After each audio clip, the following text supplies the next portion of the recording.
Bienvenue sur notre chaîne YouTube Talk 221 qui te dit tout sans filtre et sans détour sur l'actualité brûlante du Sénégal.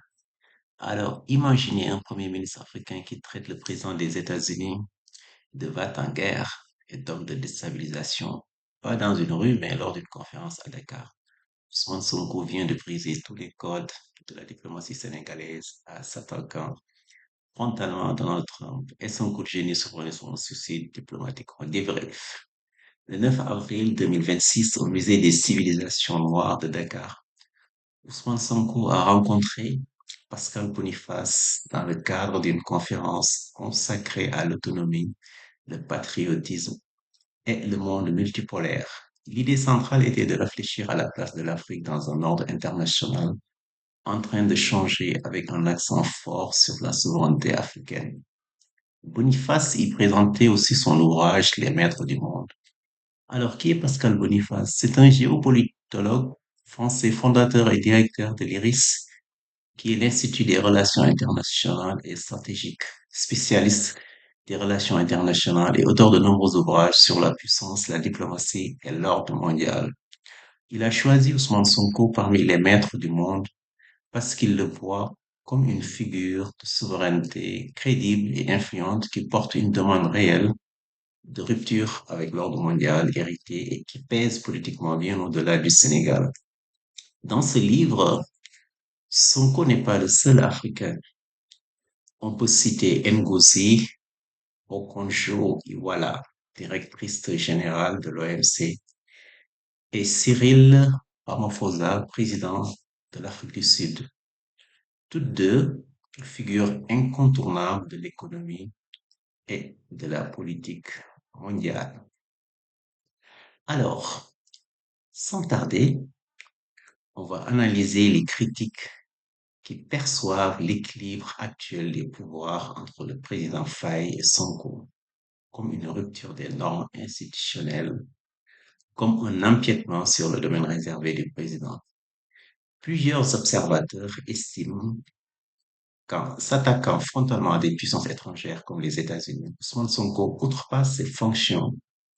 Alors, tout a commencé lorsque Thierno Bocoum, président du mouvement Agir, a critiqué le chef du gouvernement pour avoir, selon lui, outrepassé ses fonctions en s'immisçant dans le domaine réservé de la diplomatie, qui est la chasse gardée du président Bassirou Faye. La réplique ne s'est pas fait attendre. Dans un commentaire direct sur le poste de l'opposant, la porte-parole du gouvernement, Marie-Rose Khadifaye, Marie-Rose Khadifatou Faye, a tenté de discréditer l'analyse de ce dernier. Dans un tweet également publié ce vendredi, l'ancien ministre porte-parole de Macky Sall, le docteur Yoro Dia, a vivement réagi à la sortie médiatique du Premier ministre contre Donald Trump. Pour le politologue, cette prise de parole s'inscrit dans un agenda de sabotage systémique porté par le chef du gouvernement. Selon Baye Mayer Diop, le Premier ministre n'a aucune qualité pour s'exprimer sur la politique extérieure.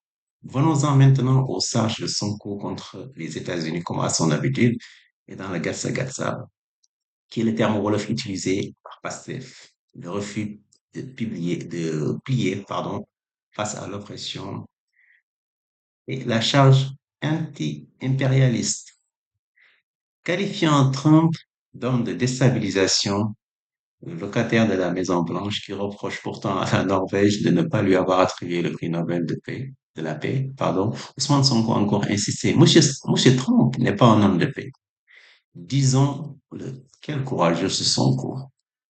Alors, le Premier ministre a en outre dénoncé de manière plus vaste l'interventionnisme américain, pas seulement en Iran et pas seulement sous Donald Trump, citant la guerre du Vietnam qui remonte quand même, citant aussi le fiasco somalien ou encore l'enlèvement récent du président du Venezuela, Nicolas Maduro.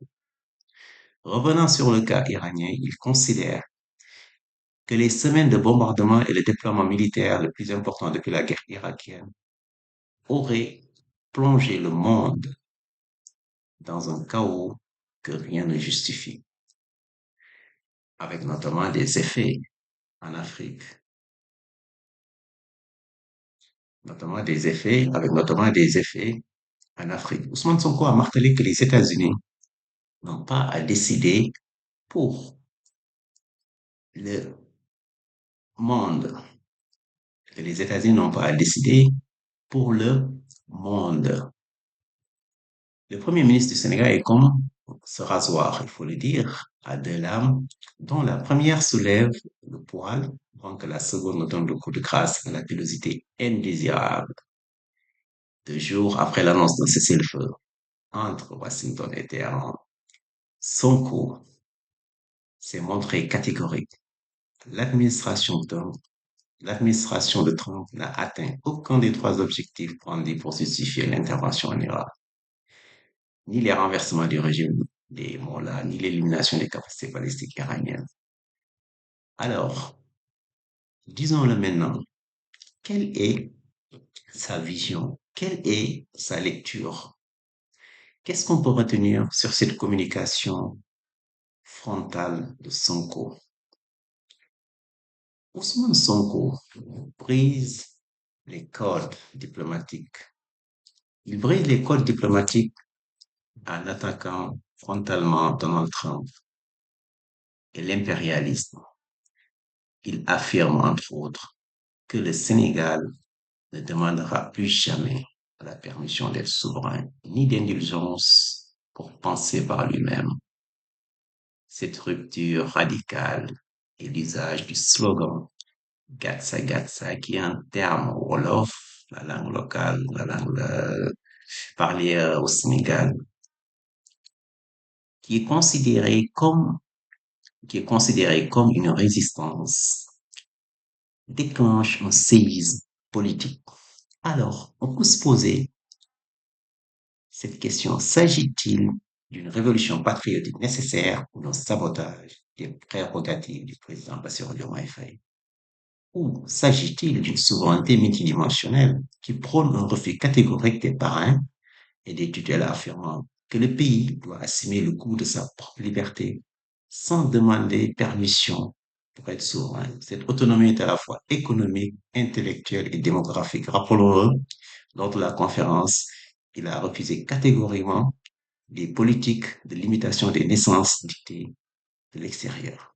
En commentaire, dites-moi, qu'est-ce que vous en pensez? N'oubliez pas de liker, de vous abonner, de partager. Salam à tous.